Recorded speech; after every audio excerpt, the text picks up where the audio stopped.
Hey friends, welcome back to D After Dark. Today I'm back with another Amazon review, and this is the Dildo G-Spot vibrating wand.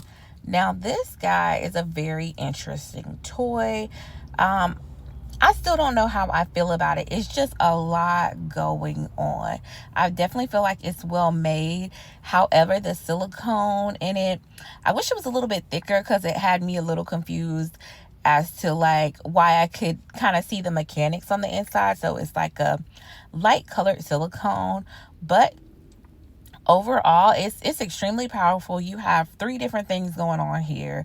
It can vibrate the whole bottom base, then the three balls actually move up and down for a tapping sensation, and then you have the mouth that moves. You can operate all of these things at once, or they can be used separately.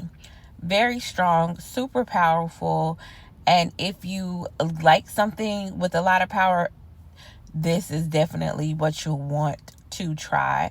But if you are a beginner, I would say this might not be the toy for you because it's just a lot going on. But nevertheless, pretty solid product. Definitely worth having in your collection.